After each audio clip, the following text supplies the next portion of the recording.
Dr. Sam memberi gambaran bahawa teknokrat, kalau boleh gunakan shorthand itulah, sebenarnya ramai dalam PAS, banyak dalam PAS, dan tidak adil untuk kita anggap atau kita mudahkan image PAS ni dipenuhi dengan satu kelompok saja yang lebih sophisticated daripada itu. Tapi soalan asal KJ tadi adalah, mungkinkah sosok seperti Dr. Sam ni dikehadapankan kerana PAS sendiri menyedari bahawa image yang dilihat, kalau gunakan tagline fanatik itu, tidak boleh dijual kepada kebanyakan rakyat Malaysia. Jadi dia sengaja mendepankan Dr. Sam. Jadi adakah Dr. Sam boleh ceritakan sebagai naib Presiden PAS, apakah strategi jangka panjang PAS untuk mendapat penerimaan yang lebih meluas? Dan soalan kedua saya, selepas PRU 2018 Dr. Sam menjadi Menteri Besar, adakah selepas PRU 16 Dr. Sam boleh jadi Perdana Menteri? Okey, kita pergi satu-satulah dulu. Yalah, naturally bila parti politik bertanding dalam pilihan raya, kita nak mencapai semaksimum mungkin.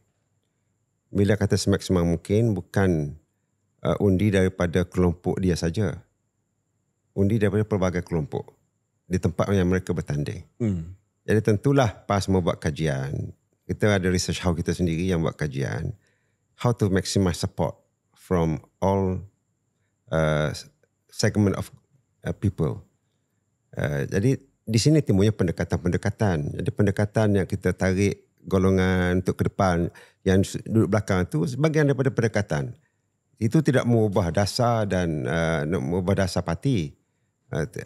Jadi tak timbul dengan keberadaan yang ramai golongan teknokrat itu mengubah dasar parti. Dasar parti tetap sama. Cuma pendekatan saja. Dan kita sedar political reality dalam negara kita ini, nak jadi parti, the main political party dalam negara, which is the mainstream political party, as evident now, PAS the single largest political party yang dapat kursi parlimen dan kursi DUN, maka tentulah we have to do more in order to garner support from various groups. Jadi dan tentunya kita juga tak bertanding di kawasan majoriti Cina.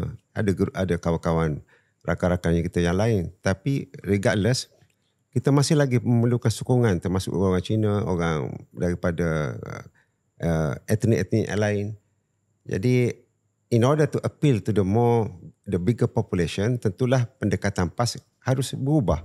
Dan inilah yang sedang berlaku sebenarnya, dengan tidak mengubah apa-apa dasar perjuangan PAS. Ya. Soalan which is natural kepada mana-mana parti politik untuk mengadakan strategi-strategi yang pelbagai. Soalan yang terakhir daripada Syarif itu, it's not up to me to answer the question. Sebab saya dahulu, kalau saya tanya saya lah, nak jadi MB pun saya tak nak, apatah lagi jawatan yang lebih berat daripada itu. Tapi tidak menolak lah. Kalau, ialah, ini bergantung kepada tanggungjawab. Kalau dia arahkan oleh parti dan the bigger voice kata begitu, Dr. Sam boleh jawab ataupun boleh tak perlu jawab soalan ini. Ini bacaan saya secara peribadi sebagai seorang yang pernah berada di dalam industri ataupun dunia politik. Pemilihan Dr. Sam sebagai calon di Kemaman bukannya satu keputusan yang biasa. Ini bacaan saya lah. Ini di peringkat strategi PAS. Sebab boleh je letak siapa-siapa di Kemaman tu. Boleh je letak calon baru ataupun calon yang pernah bertanding dulu.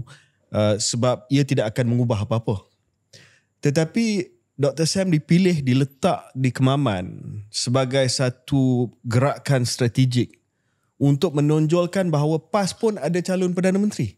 Ya, saya tahu sekarang ni kalau kita cakap soal ketertiban dalam Perikatan Nasional, memanglah kena akur kepada struktur Tan Sri Mahyudin sebagai pengurusi, Hamzah Zainuddin sebagai ketua pembangkang. But as you said, PAS is the biggest party.